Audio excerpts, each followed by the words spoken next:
So what I get to see in this case, that when I left this undisturbed, the ink don't settle down because the particle size is too small, so it doesn't settle down at all, right? And likewise, if we had passed through a filter paper, so what happens? It just passed through a filter paper, or you can say this thing, membrane also, because the particles are too small, so they are carried with the medium.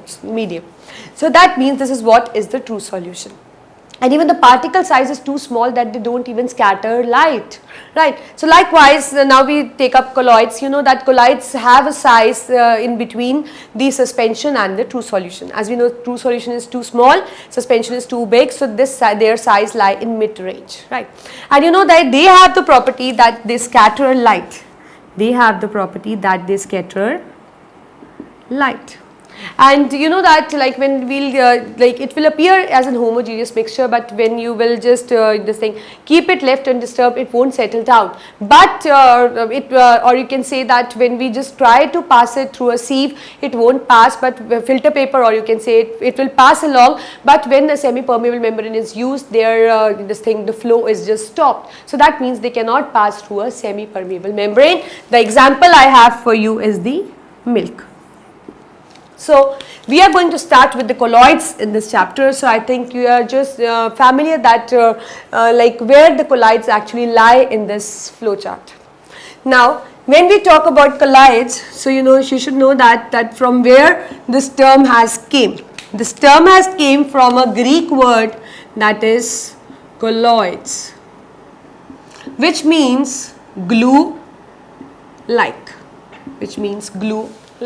You know that in 1861 there was a scientist, Graham. He used to perform certain experiments based on the semi-permeable membrane, right? So he was the one who coined this term colloid, and how he defined it actually. See, he took the semi-permeable membrane and he took many substances. Say he took salt solution. So what he saw, that when salt solution was subjected to a semi-permeable membrane, it allowed both the substances to pass through. Likewise, he took another substance, say gum and water. So what happens, what he found, that the water was allowed to move through semi-permeable membrane, but the gum doesn't, you can say, move across the semi-permeable membrane. Likewise, when he took milk and water, water passed through a semi-permeable membrane, but milk doesn't. So he just came to the conclusion and defined the colloids as, but it is an older definition. He defined the colloids as those particles whose size are intermediate between true solution and the suspension, and they are those particles actually which are stopped by the semi-permeable membrane. That means they are not able to cross the semi-permeable membrane. So this was the old definition. But nowadays it is being, you can say, this thing more advanced type, that it is like that colloids are those substances which cannot pass through the semi-permeable membrane definitely, and moreover they show many properties like Tyndall effect, they show Brownian movement, they show electrophoresis. So these are certain, you can say, the important properties which we will be taking up in this topic, right? So now we are going to start with the components of colloids. That colloids actually consist of two components. One is the dispersed phase, other is the dispersed medium. One is the dispersed phase, other is the dispersed medium. See, I have this container, right, in which I have a water and I have a soap. Now you know that in this it actually consists, it is a colloid obviously, and it consists of dispersed phase and dispersed medium. And out of this soap and water, which component is dispersed phase or which is dispersed medium?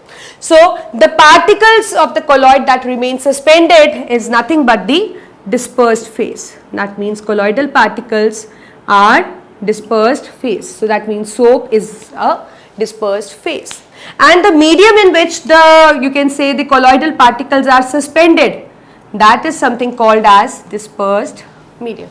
So here water acts as a dispersed medium. Likewise, suppose I have water and I am adding few drops of milk to it. So milk indicates my dispersed phase and water indicates my dispersed medium.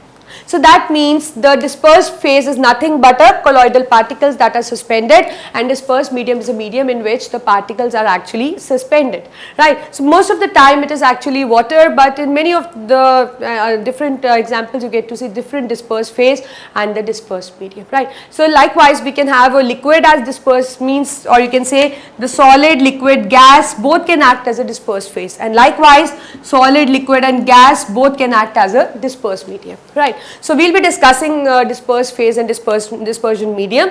So now we are in a position to just classify the colloids, and you know that the colloids are actually classified depending upon the three factors, that is, one is the dispersed phase, type of dispersed phase, and the type of dispersed medium, or the types of dispersed medium, or a nature of interaction. So now we will be taking up these you can say the divisions one by one, so that you should be familiar that what kind of colloids actually you encounter, right.